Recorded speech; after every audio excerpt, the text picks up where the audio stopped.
koa satria efa nidiovanareo ny fanahinareo tamin'ny fanarahana ny fahamarinana ho amin'ny fitiavan-drahalahy tsy mety tsara velatsihy dia mifankatiava fatratra ny fo madio.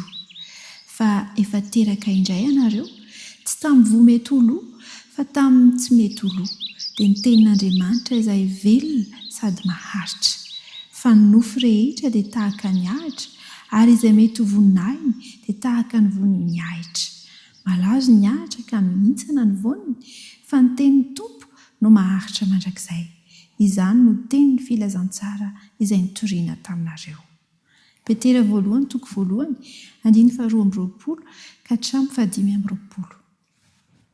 Mbola eo amin'ny fomba fandiniana ny tenin'Andriamanitra ihany isika. Io loha hevitra lehibe manko, ka raha io no mazava tsara dia oliana ny amin'ny tenin'Andriamanitra isika. Ary dia andany fotoana betsaka ary tsy hankamamy zavatra hafa intsony ankoatra izay voambaran'ny tenin'Andriamanitra. Manome antsika fahalalana momba ny drafitry ny famonjena ny Baiboly.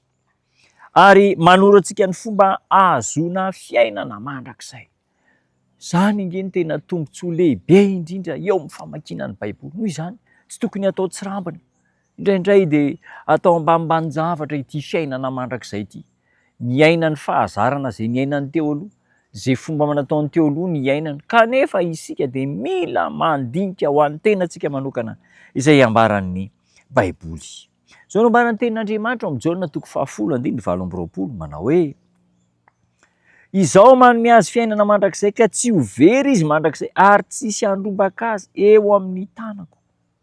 Ny Baiboly dia manambara an'i Jesosy Kristy, ary Jesosy Kristy dia tompon'ny fiainana mandrakizay, hanome antsika fiainana mandrakizay. Ka izay nahazo fiainana mandrakizay avy amin'ny Jesosy dia tsisy harombaka izany eo an-tanany. Natao ampisehoana antsika ny lalana makany fiainana mandrakizay ny Baiboly. Dinio ny soratra masina, Jaona 5:7. Dinio ao anamon'ny fandinika. Izany dinio izany tsy hoe jerijerena fotsiny na vakivakiana fotsiny, fa tena alalinina mihitsy, tena afakafakaina mihitsy. Manana ny teny mampahery, manana ny teny fanalaidin'ny famonjena ho antsika ny Baiboly, ny tenin'Andriamanitra. Ny jiosy dia nanao atsirambina n'io teny soratra masina io.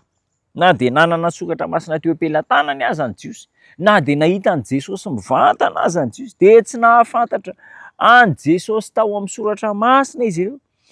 Na dia teo am-pelantanany aza ny testamenta taloha efa voasoratra tamin'ny fomba manokana, tamin'ny atao hoe rouleau zany ny testamenta taloha.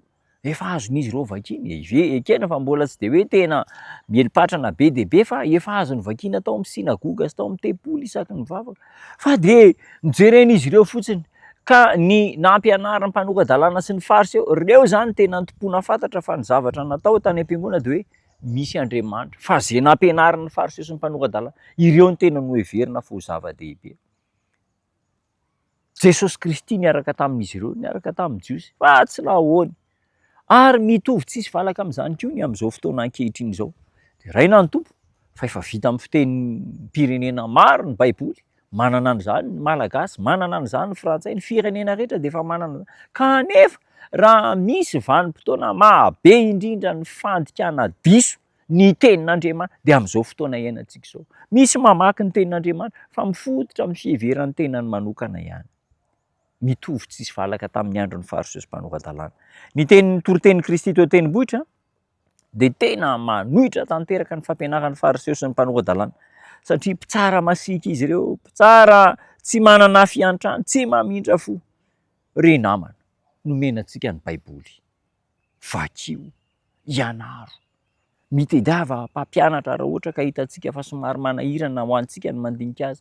Be dia be ireo boky ahafahana mandinika ireo lohahevitra rehetra ao amin'ny Baiboly.